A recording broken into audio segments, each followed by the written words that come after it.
Ini adalah pembunuhan yang diakibatkan klakson. Tom baru saja bercerai. Dia juga dipecat. Dia menjadi paranoid bahkan menikmati kesakitan. Parahnya dia datang ke rumah mantan istrinya dan membunuhnya. Bahkan membakar rumahnya. Rahel juga mengurus perceraian. Jalan macet, anaknya bisa telat. Dia juga dipecat karena sering telat. Banyak tekanan membuatnya menjadi gampang emosi. Rahel terus mengklakson mobil depan. Karena tidak bergerak saat lampu hijau. Dia pun mendahului mobil itu dari samping. Tapi jalan tetap macet. Tom pun mengikutinya dari belakang. Dia minta maaf pada Rahel dan mengajarinya sopan dan menyuruhnya minta maaf. Tapi Rahel sedang bad mood malah memarahinya.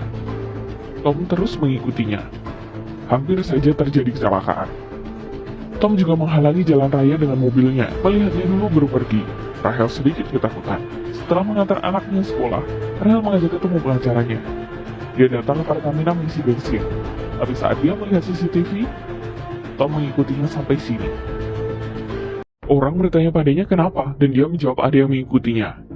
Seorang pria membantu Rahel, dan menyuruhnya mengingat plat mobil. Untuk melapor polisi jika terjadi sesuatu, Tom hanya melihatnya. Pria itu memperingatkan Tom.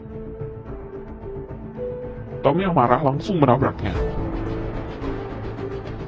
Dia terus mengikuti Rahel.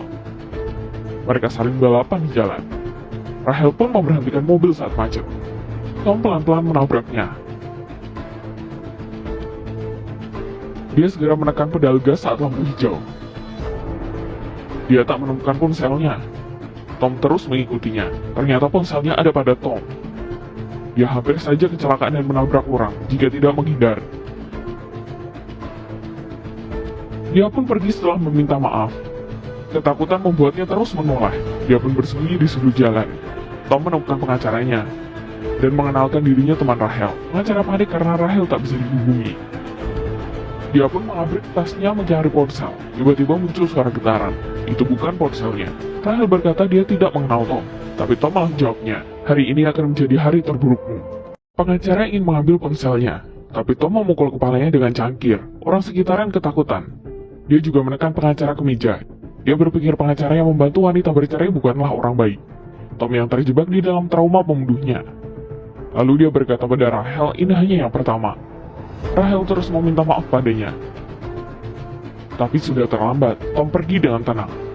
Di saat dia ingin melapor, Tom menelponnya. Membaca pesan yang masuk di ponselnya. Bahkan menyebut anaknya dan melihat rupanya. Dia menyuruh Rahel memilih target yang akan dibunuh.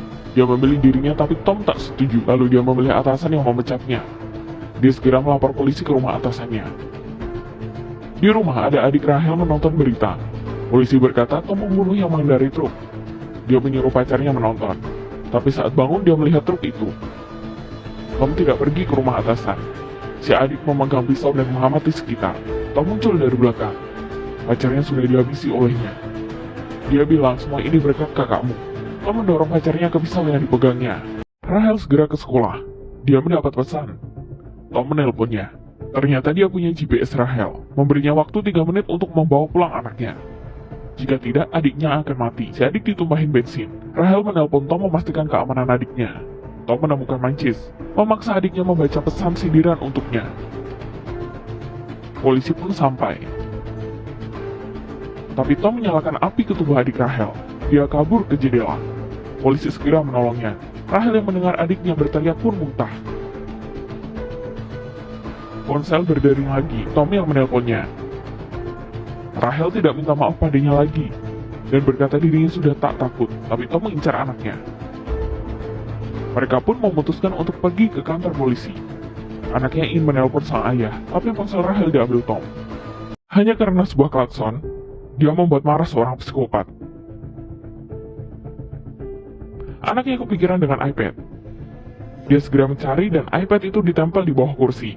Dia membuka GPS dan Tom yang mengambil ponsel Rahel ada di sekitar. Dia mulai dari mobil tetangga Rahel.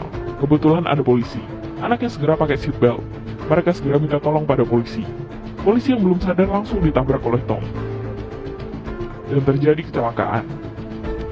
Tom terus mengikuti mereka. Anaknya melapor polisi bahwa ada kecelakaan di sekitar. iPad tiba-tiba mati. Rahel ingin pergi ke rumah ibunya, karena jalur di situ memusingkan. Mereka pun balapan di jalan tol. Sebuah mobil ditabrak lagi. Rahel pun bersiaga saat sampai di sekitar rumah ibunya. Dia berhasil menghindari Tom. Tom tidak nyerah. Tapi tidak ada GPS, dia pun mencari perlahan-lahan. Saat sampai di rumah ibunya, Rahel menyuruh anaknya untuk bersembunyi. Dia menekan alarm bahaya dan mengambil senter. Rahel mengambil sebuah gunting untuk berjaga-jaga. Anaknya sembunyi ke dalam lemari. Mungkin kalian pikir Rahel tidak seharusnya memarkir mobil di luar, tapi dia sengaja. Dia menabrak Tom dari samping. Dia pun turun mobil dan mengeceknya. Tom menyerang dari belakang dan menghabisinya. Kemudian masuk ke rumah mencari anaknya. Polisi pun datang. Tom terus memanggilnya. Anaknya yang ketakutan tak sengaja menjatuhkan barang. Pintu dibuka, ternyata itu Rahel. Tom menemukan mereka dan menarik Rahel keluar. Anak Rahel langsung menyerangnya, tapi digendong oleh Tom. Rahel menyerang, tapi mereka berdua tetap kalah. Tom mengambil kabel telepon ingin melilit anaknya. Rahel mengambil guntingnya dan menancap ke wajah Tom. Akhirnya mereka selamat. Polisi berkata adiknya juga selamat. Kemudian dia bertemu dengan mobil yang tiba-tiba keluar. Dia berhasil tidak menekan klakson. Anaknya memujinya bagus.